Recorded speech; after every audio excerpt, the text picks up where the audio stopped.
baratan ikagutan kiyay Sidif galehayun ko Obbalesi kesan isin barsiisuudhaaf Profeesar kiyay 2020 Open College kun 2020 Open College kun kesan tahuu bara barnoota firiira isin jette ayoo biyaa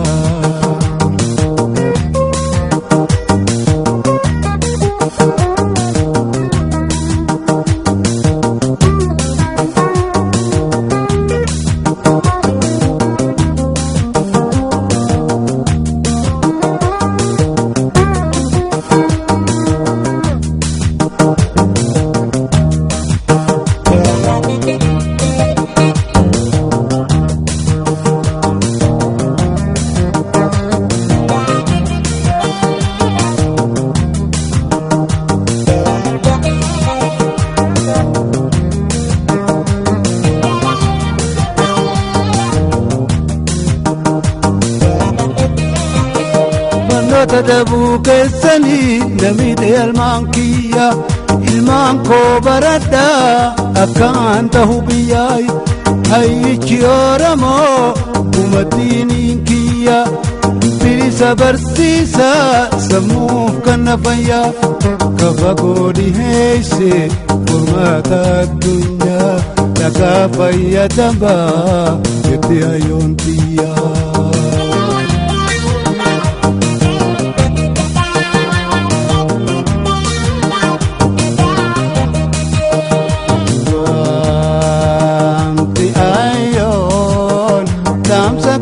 Barsi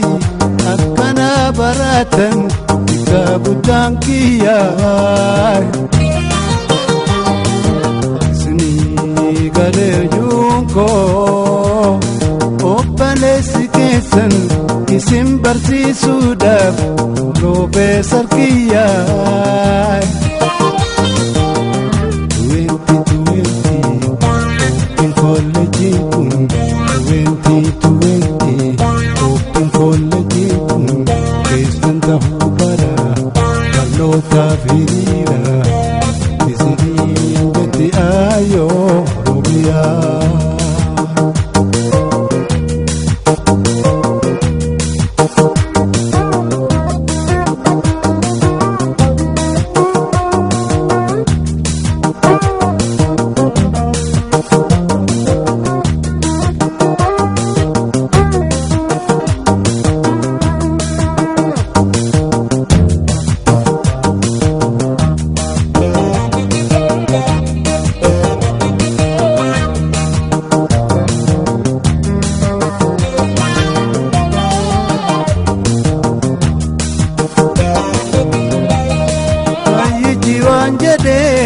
Anif kannetiya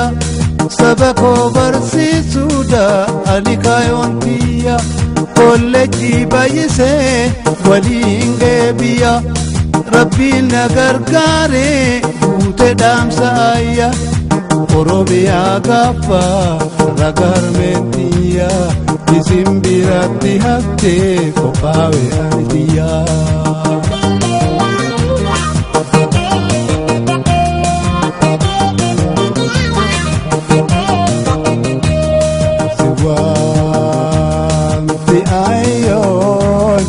Dhaamsa koo dabarsi akkana baratan ikagutan kiyay Sidif galehayun ko Obbalesi kesan isin barsiisuudhaaf Profeesar kiyay 2020 Open College kun 2020 Open College kun kesan tahuu bara barnoota firiira isin jette ayoo biyaa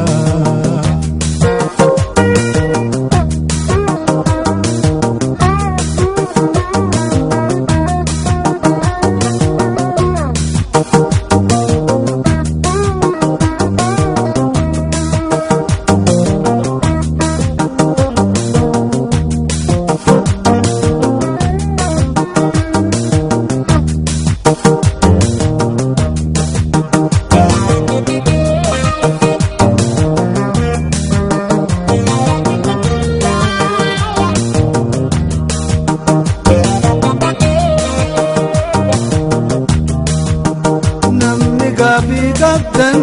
iddoon isaa eeysa magaalaalee hundaa hirkattan oduusaa 60 olii baay'ee lakkoofsisa Hararii diidaa baale roobe keessa Walloo fi Wallaggaa Jimmaa Iluu keessa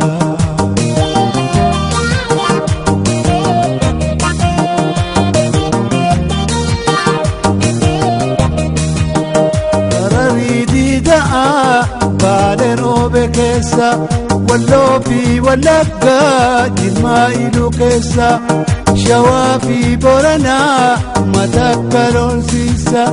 waajjira isaa guddaa Adaamaa Qillisa yeroo gabaabduutti yuunivarsiitii aansaa Oromiyaa guutuu barnootaan badhaasa.